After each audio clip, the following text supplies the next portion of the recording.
Ito ngayon, dito sa farm natin, may naabutan tayong nanghuli ng kubra. Ayan, panoorin natin. Video na to ah.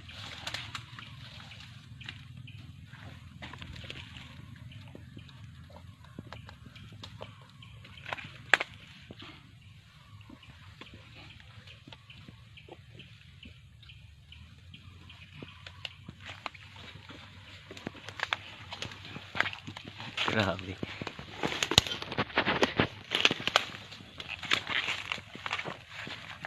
Muna pa tanggal sa iyang kuhan.